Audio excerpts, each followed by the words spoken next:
ফিলিস্তিনে ইসরায়েলের আগ্রাসন ও গণহত্যার প্রতিবাদে আজকে জামালপুরের সরিষাবাড়িতে বিশাল মিছিলের আয়োজন করেছিল সরিষাবাড়ি ধর্মপ্রাণ মানুষেরা। এই সময় এই মিছিলে উপস্থিত ছিলেন জামালপুর জেলা বিএনপির সম্মানিত সভাপতি ফরিদুল কবির শামীম তালুকদার সাহেব। এছাড়াও আরও উপস্থিত ছিলেন স্থানীয় ধর্মপ্রাণ মুসলমানেরা। সেই আন্দোলনে নানা ধরনের স্লোগানে ধ্বনিত হচ্ছিল।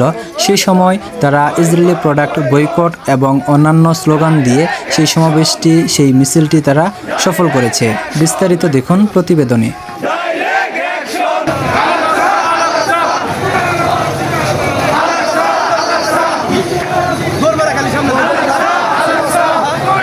যে ভাইয়া বলেন যে ফিলিস্তিনে যে গণহত্যা চলছে এটা নিয়ে আরব বিশ্বে যারা ধনকুপ রয়েছে, বিশেষ করে দুবাই, তারপরে রয়েছে কাতার, তারপরে সৌদি আরব, তাদের মুসলমানদের যে ভূমিকাটা সেটা নিয়ে আপনি কি বলতে চান? তারা হলো মুনাফিক, তারা মুসলমান না, নামে মুসলমান।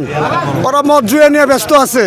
বাদশাহ সালমান পড়ছে অক্সফোর্ড বিশ্ববিদ্যালয়, ওইখানে বাজি করে আইছে, ও কোনো প্রেসিডেন্ট হতে পারে না। ওর বড় ভাই ভালো ছিল, যোগ্য লোক, তাকে পাগল বানাই দিয়েছে। ওর বাপ আজিজ ভালো, ও জোর করে প্রেসিডেন্ট হয়েছে। ভাই আরব আমিরা, আজারবাইজান, কিরগিজস্তান, বুলবুলিস্তান, সোমালিয়া, জর্ডান, এগুলা মুসলমান না। মুসলমান আমাদের বাংলাদেশে নামে মাত্র মুসলমান। নামে মুসলমান, ওরা ভুয়া মুসলমান নাম ধরে ওরা দুনিয়ার আরাম আয়েশ ভোগ বিলাসিতা ভোগ করার জন্য মুসলিম কান্ট্রি হিসেবে ওরা রাজত্ব দখল করেছে। ও দেশের জনগণ ওদেরকে পছন্দ করে না। ওরা জনগণকে ওরা কোন ঠাসা করে রাখছে, জনগণ তাদের বিরুদ্ধে কথা বলতে পারে না। ঠিক আছে, আসলে আমাদেরকে ব্যবহার করতেছে সৌদি আরব। আসলে রিয়েল মুসলমান কিনা আমরা এটা জানি না। আসলে মুসলমান না, ইরানের বলে যে শিয়া মুসলিম, ওই ইরানি ভালো মুসলিম, ইরানি মুসলমানদের পাশে আছে, খুতি পালতেছে, সোমালিয়া পালতেছে ওরা। ঠিক আছে, ওরা আসলে মুসলমান না, সৌদি আরবেরা। আপনার কি মনে হয় এই মুহূর্তে মিশর, সৌদি আরব এবং কাতারের কি ভূমিকা পালন করা উচিত? ওরা যার কাছে যা আছে সব নিয়ে প্রস্তুত হওয়ার কথা ফিলিস্তিনে, কিন্তু তারা মজা নিতেছে। তারা যে খাবার ভালাই দেয় বাংলাদেশ এই ফিলিস্তিনি নাহলে 15 দিন 16 দিন খাইতে পারবো। ঠিক আছে, করা উচিত সরাসরি মানে ডিক্লেয়ার দিয়ে যুদ্ধ করা উচিত, ওদের অংশগ্রহণ করা উচিত মুসলিম হিসেবে। আমাদের তেল দিয়ে, আমাদের সৌদি আরবের কাছে তেল কিনে আমারই মুসলমান ভাই মারে। বাদশাহ সালমান খালি পোলা গুরমা খাইব থেকে, ওই আর এক মুনাফিক। ওর জন্মের ঠিক আছে কিনা আমি জানি না। ওই না মুসলিম, নন মুসলিমও আমরা মুসলমান, ইসলাম মুসলিম, বাংলাদেশের মুসলিম অফ দ্য কান্ট্রি বাংলাদেশ। আমরা সবাই করতে হয়েছি। আপনি যদি একজন বাংলাদেশি হিসেবে ফিলিস্তিনে যাওয়ার সুযোগ পান তাহলে আপনি কি করবেন? ইয়েস, এক পায়ের রবে খারাপ, যে কোনো বিনিময়ে জীবন দিলে শহীদ হবো আমি। এটা আমি অনেক দিন ধরেই ফিলিস্তিনে খুব ভালোবাসি আমি। ঠিক আছে, এটা অনেক দিন ধরেই আমি একটা মেসির বিগ ফ্রেন্ড ছিলাম। আমি মেসির দোকান পর্যন্ত ভেঙে ফেলাইছি, পতাকা পুড়িয়ে দিচ্ছি। 18 বছর মেসির পাশে ঘোরার জন্য অনেক টাকা খরচ করছি, এটা আমার ভুল হয়েছে। ঠিক আছে, আমার সবাই রুবেল করে ডাকবেন, মেসি করে ডাকবেন না। আমি ঘৃণা করি Messi, I hate you Messi.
Israel বিরোধী বিক্ষোভে অংশ নিয়েছেন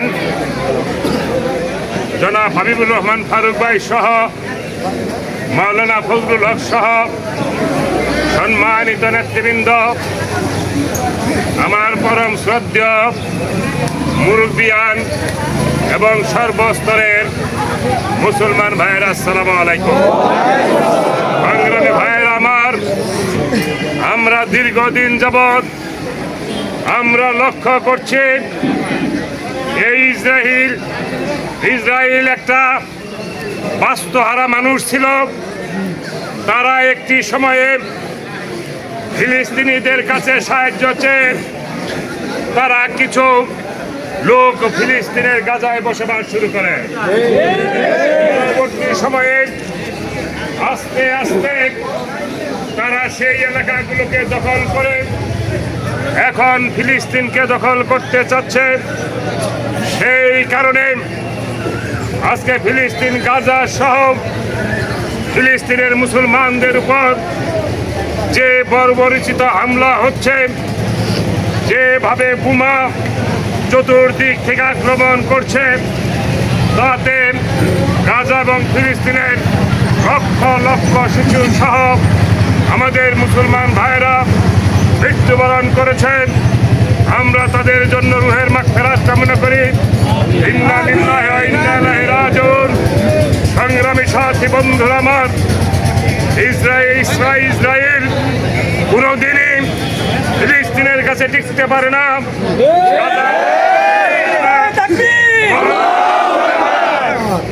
মহান রব্বুল আলামিন কুরআন শরীফে উল্লেখ করেছেন যে ফিলিস্তিনে আমাদের প্রিয় নবী হযরত মুহাম্মদ সাল্লাল্লাহু আলাইহি ওয়াসাল্লাম যখন মেরাজে গিয়েছেন, উনি আল আকসা মসজিদ থেকে উনি বুরাকের মাধ্যমে আল্লাহর সাথে দিদার করতে গিয়েছেন।